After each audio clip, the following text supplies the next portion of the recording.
Hey, good morning. Welcome to the JeepSolid garage. So today we're doing it. We're upgrading to 4-hole fuel injectors.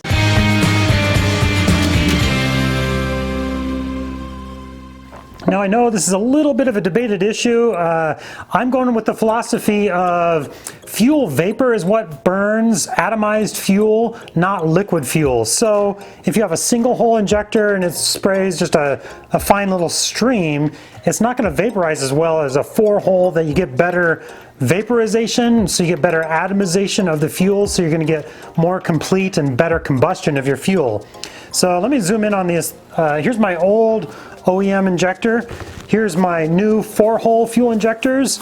These guys I ordered off Amazon. It was, what, around 60, 70 bucks, something like that. I'll be sure to link these guys in the description below, the ones I'm using, the 4-hole that I'm going with. Let me zoom in on this and let me show you real quick.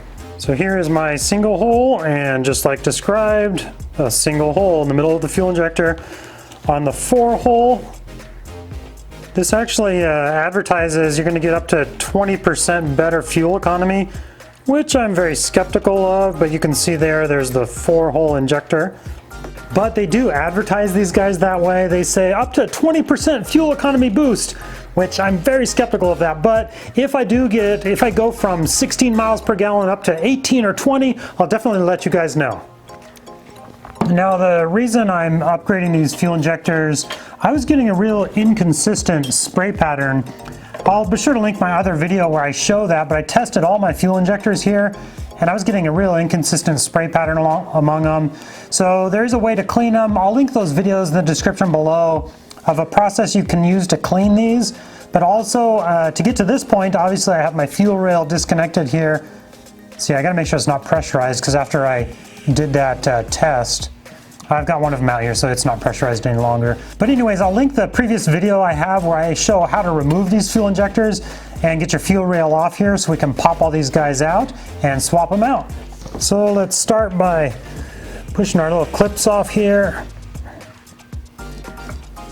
Just slide those clips off, and then the fuel injector just slides right out here.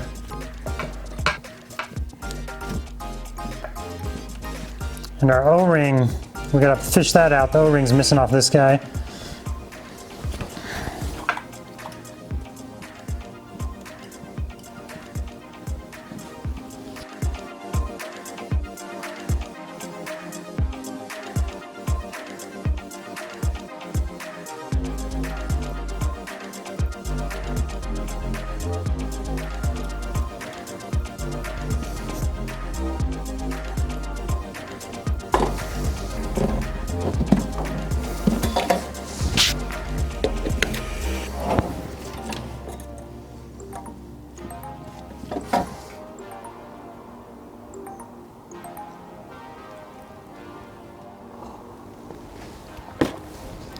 All right, let's get our new injectors out here.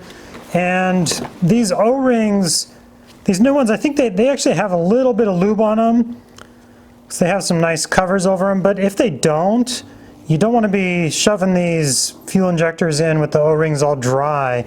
They got to have a little bit of lubricant on them because you can tear the O-rings and cause yourself to have some leaks. But I think these guys, they look like, yeah, they already have a little bit of lubricant on them, but I'm going to just top them off a little bit here. Make sure I don't have any issues.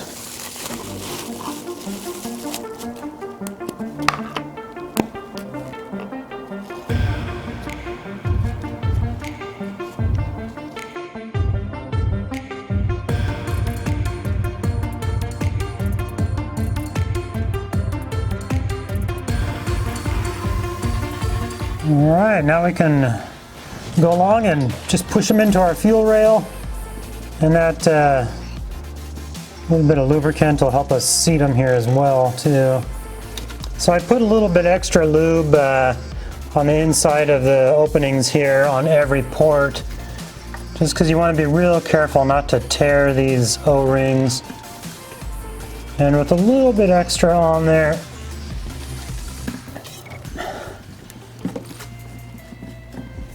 they kind of slide in place there nicely.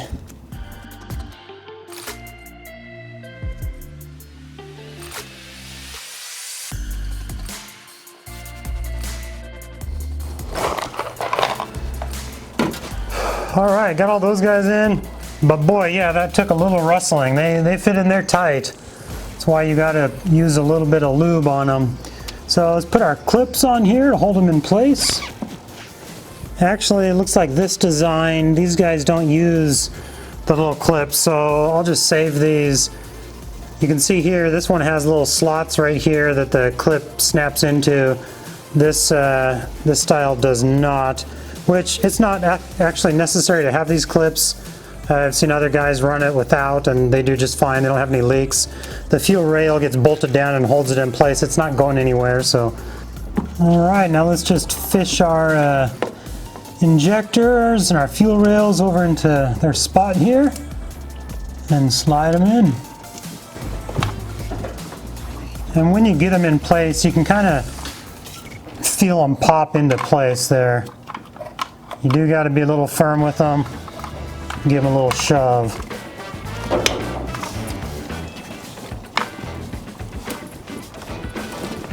And now we can bolt down our fuel rail. Make sure these guys are all sticking up the direction I want them.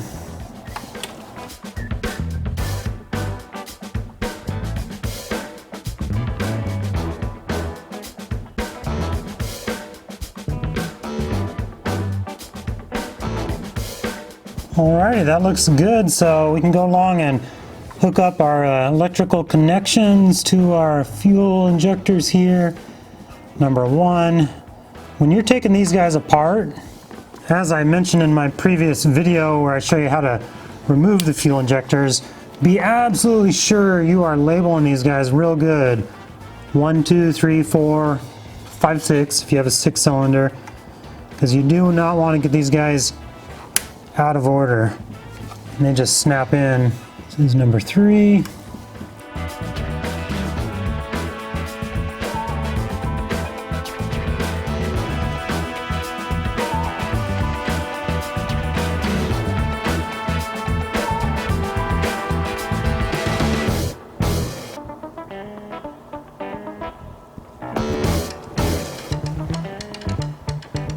Okay, what do you guys say we move on to the throttle, get this guy all hooked up?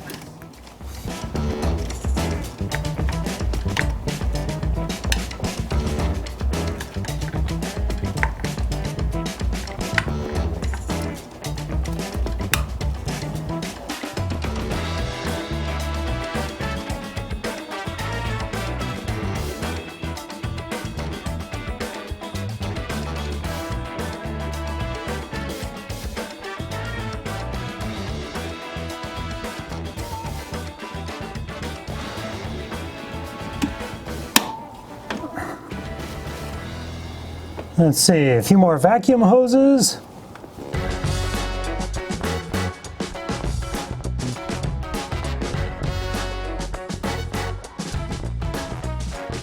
So now let's double check everything, make sure we've got everything hooked up real good, and then we'll fire it up, see how it sounds.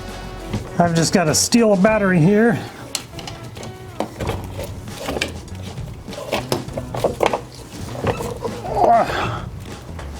One great advantage of having multiple Jeeps, if I need a test part or something, I can steal it off another vehicle. But I do need to eventually go buy another battery here because Fungus, my other project Jeep there, it's going to be going away soon. All right, let's fire this bad boy up. And one disclaimer, yes, I still have not swapped out the serpentine belt or the accessory belt on this, so it has a squeak. I know, I need to replace that. Let's fire it up though and see how it sounds otherwise.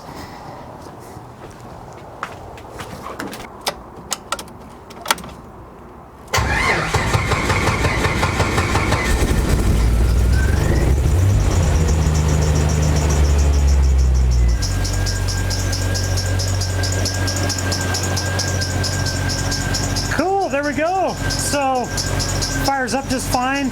I'll let you guys know if I get that 20% fuel economy boost. I really doubt that, but I'll let you know if I see any improvement. I got to change that belt.